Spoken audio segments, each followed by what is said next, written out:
Hi. Anyone ever heard of the Arctic death spiral? Sounds fun, doesn't it? Like a giant ice cream or a theme park ride. But it isn't either of those. The Arctic death spiral is the most significant event in your life, even if you never heard of it, bar your death, divorce, or elevation to sainthood by the Church of Subgenius. Wait, I'm just getting a telepathic message. Deke, global warming, not again. Al Gore, climate change, climate gate, it's the sun. Geez, man, the planet was warmer back in the days. Yeah, okay. So, let me assure you, it matters not a jot if Ming the Merciless is warming the planet with a death ray from planet Mongo, or if the sun's electric field has gone turbo on us, or if 300 years of humans regassing the atmosphere is warming us up. It doesn't matter.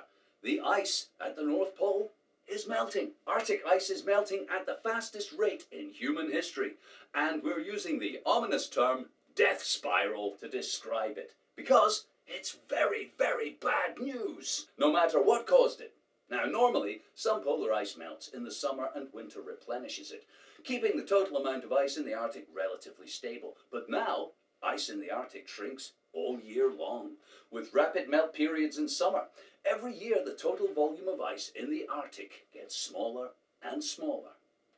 The melt is happening so quickly, some scientists believe we'll see an ice-free Arctic summer as early as 2016. Well, so what, I hear you say, boop, boop, boop, boop, boop, telepathically. Well, I'll tell you so what. Arctic ice helps regulate the Earth's temperature. White ice cover reflects sunlight back into the atmosphere, cooling the northern hemisphere. It's like our air conditioning. The immediate impact of smaller ice cover in the Arctic means more surface water is exposed and can absorb sunlight rays. This warms up the temperature of the northern hemisphere, which increases the rate the Arctic ice melts. You can see how that works there. But here's the impending problem. A glass with an ice cube in it is 0 degrees C all the time. As soon as the ice melts, the moment the last ice cube melts, your drink becomes room temperature, like that. When that happens at the North Pole, future effects will be grim. The loss of Arctic summer sea ice and the rapid warming of the far north have already altered the jet stream over North America, Europe and Russia. Extreme weather events including heat waves, droughts in the US and Russia, along with snowstorms in northern Europe, are undermining harvests, impacting global food production and contributing to civil unrest. No kidding. The US Department of Defense noted recently that global warming will have significant geopolitical impacts around the world, contributing to greater competition for limited and critical life-sustaining resources like food and water. You know them. Yeah, that's understating it, in my opinion. The current Arctic sea ice death spiral is outside the norm. We're already seeing impacts from that decline. As sea ice continues to disappear, these impacts will get worse, with increasing risk of catastrophic methane release. Check this out. These are holes in the Siberian permafrost caused by melting methane bursting out of the ground like a pimple on your face, but uglier and more dangerous than not getting a date for the prom. This is only the beginning, folks. There'll be more of these, and they're just the evidence we can see. The release of large amounts of methane from the seafloor in the Arctic could have huge impacts for the world.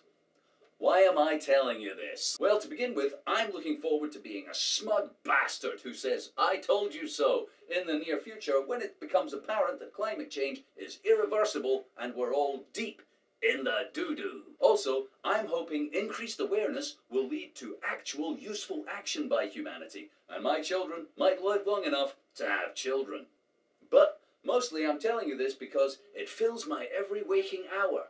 You think we can't kill ourselves? You think we can't mess up so bad that nature will shrug us off like ticks on a buffalo? Think again, fat boy. Mass extinction is a fact of life on Earth. Historically, climate change is the #1 bad boy. And climate change just put its damage glove on. Yeah. So, Arctic death spiral. Eat it, fuck it, or show it to your doctor. Get to know it. Get to love it. Get used to it. In a related story, this is me putting another £1 in my piggy bank to buy the planet and save it from planet-raping psychos. That's £7 I've got, and the astronomers, who are also buying the planet on your behalf, Isn't that nice of them? Have almost $50. They're kicking my ass. If you'd like to donate to either of these, you can give me money to own the planet, deekjackson@live.com using PayPal. Or you can give the astronomers money by visiting theastronomers.org. See the link below. If you can't afford £1 or $1 or €1 to save the planet, to save Earth from planet-raping psychos, then fuck you! Ah!